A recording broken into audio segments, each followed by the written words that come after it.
সুপ্রিয় শ্রোতা, আসসালামু আলাইকুম। আশা করি সকলেই ভালো আছেন। সকলকেই শুভেচ্ছা জানিয়ে শুরু করছি আজকের ভিডিও। আজকের ভিডিওতে আলোচনা করব ট্রাসিড ট্যাবলেট নিয়ে। ট্রাসিড ট্যাবলেটটির কার্যকারিতা, পার্শ্ব প্রতিক্রিয়া, সেবনবিধি বিস্তারিত আলোচনা রয়েছে ভিডিওতে। বিস্তারিত আলোচনা জানতে ভিডিওটি শেষ পর্যন্ত দেখুন। ট্রাসিড ট্যাবলেটটির উপাদান হচ্ছে ট্রানএক্সামিড অ্যাসিড।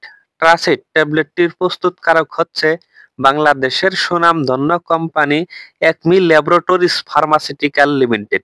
ট্রাসিড ট্যাবলেটটির কার্যকারিতা হচ্ছে রক্তপাত বন্ধ করতে সহায়তা করে এবং রক্ত জমাট বাঁধা প্রক্রিয়া সক্রিয় রাখে, ফলে অপ্রয়োজনীয় বা অতিরিক্ত রক্তপাত বন্ধ হয়ে যায় এবং অতিরিক্ত ঋতুস্রাব বন্ধ করতে ট্রাসিড ট্যাবলেটটির গুরুত্বপূর্ণ ভূমিকা রয়েছে এবং দাঁত উঠানোর পরবর্তী রক্তক্ষরণের ক্ষেত্রে ট্রাসিড ট্যাবলেটটি সেবন করা যেতে পারে এবং সার্জারির পরে অতিরিক্ত রক্তক্ষরণ বন্ধ করতে ট্রাসিড ট্যাবলেটটির গুরুত্বপূর্ণ ভূমিকা রয়েছে এবং নাক দিয়ে রক্তক্ষরণ বন্ধর জন্য ট্রাসিড ট্যাবলেটটি সেবন করা যেতে পারে। প্রসব পরবর্তী রক্তক্ষরণ বন্ধের জন্য ট্রাসিড ট্যাবলেটটি সেবন করা যেতে পারে। অ্যাক্সিডেন্ট বা দুর্ঘটনাজনিত রক্তক্ষরণ বন্ধের জন্য ট্রাসিড ট্যাবলেটটি সেবন করা যেতে পারে। ট্রাসিড ট্যাবলেটটি সেবনের নিয়ম হচ্ছে একজন প্রাপ্ত বয়স্ক রোগীর ক্ষেত্রে একটি করে ট্যাবলেট দৈনিক 2 থেকে 3 বার পর্যন্ত সেবন করা যেতে পারে।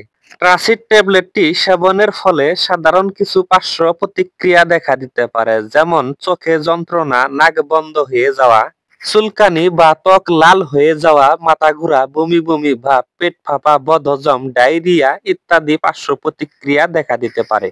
ট্রাসিড ট্যাবলেটটি গর্ভ অবস্থায় ও সন্তান দানকালীন সময়ে ব্যবহার করা যাবে কিনা তার সঠিক কোনো তথ্য নেই। তাই ট্রাসিড ট্যাবলেটটি সেবনের পূর্বে অবশ্যই একজন রেজিস্টার্ড চিকিৎসকের পরামর্শ অনুযায়ী সেবন করতে হবে। আমরা শুধু আপনাদেরকে ঔষধ বিষয়ের প্রাথমিক একটি ধারণা দেওয়ার চেষ্টা করছি, তাই ভিডিও দেখে কখনোই ঔষধ সেবন করা যাবে না। সুপ্রিয় শ্রোতা, আমাদের ভিডিওগুলি ভালো লাগলে প্লিজ একটি লাইক করুন। প্রতিদিন মেডিসিন বিষয় ভিডিও পেতে জেএস ফার্মা চ্যানেলটি সাবস্ক্রাইব করুন অথবা পেজটি ফলো দিয়ে আমাদের পাশেই থাকুন। আমাদের ভিডিওগুলি আপনাদের মূল্যবান সময় দিয়ে সম্পূর্ণ দেখার জন্য সকলকে জানাচ্ছি অসংখ্য ধন্যবাদ।